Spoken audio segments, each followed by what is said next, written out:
وبركاته. اللهم صل وسلم وبارك على سيدنا محمد وعلى اله وصحبه. ازيكم جميعا؟ عاملين يا رب تكونوا بخير وبصحه وسعاده وراحه.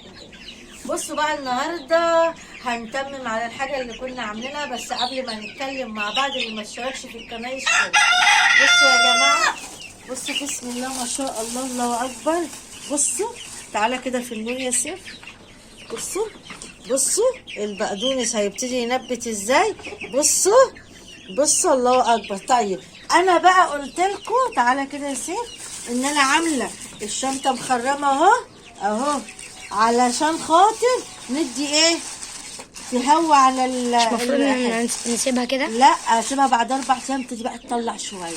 طب انا كده هسيبها من غير حاجه؟ لا، قلت لكم لا اما نسقسق كده بالميه بالتنقيط. بالتنقيط، الله يبارك لك كده.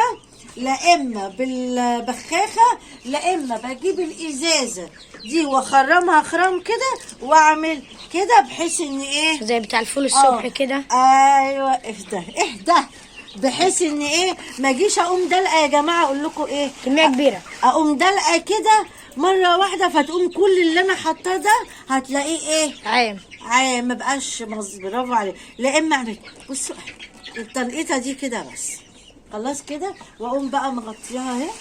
دي الاولانيه اللي اخلي على طول الكيس طري كده ومندي اهو، احطها هنا كده مكانها. انا هخلي السطح ايه زرع الكل. بصوا الثانيه نفتحها جنينه. استنى تعالى بصي الثانيه دي. بسم الله الله اكبر، الله اكبر. تعالى في النور، الله اكبر. بصوا هتبتدي تنبت اهي. كل يوم كده نتمم عليها. اعمل معاها برضو نفس الكيس كده. اوعي تدلقي كده ما ينفعش واقوم جايبه الكيس اهو برضه مخرماه اهو، واقوم عاملاه كده عشان ايه، واخلي بس ايه من على وش الكيس كده يبقى مندي كده بس ما يبقاش. واقوم بقى ايه سايباها في مكانها كده برضه اهو عشان الشمس توصل لها. الشمس بتوصل لها. اوعي تحطي الحاجه في مكان ظل ايه ما ينفعش.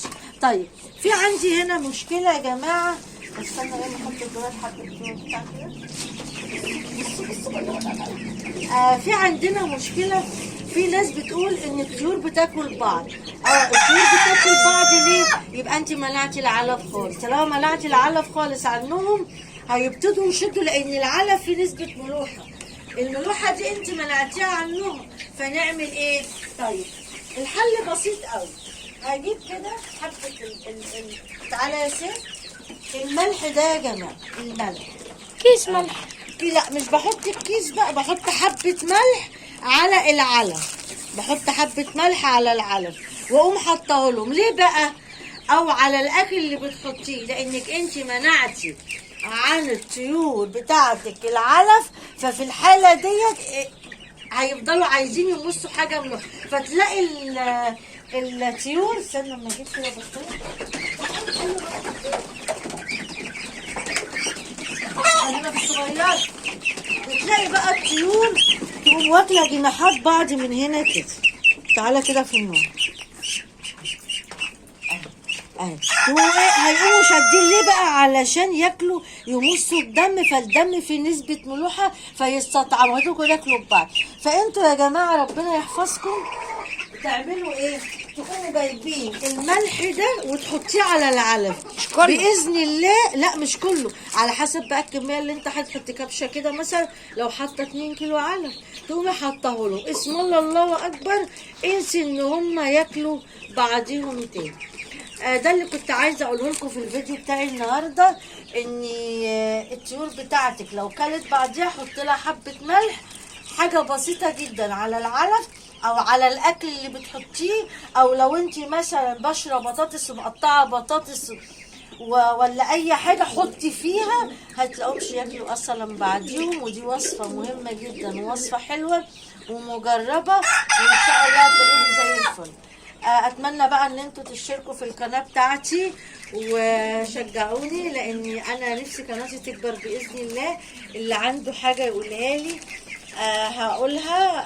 نشجع بعضينا، نستفيد كلنا من بعض، وربنا يحفظكم يا رب. والسلام عليكم ورحمه الله وبركاته.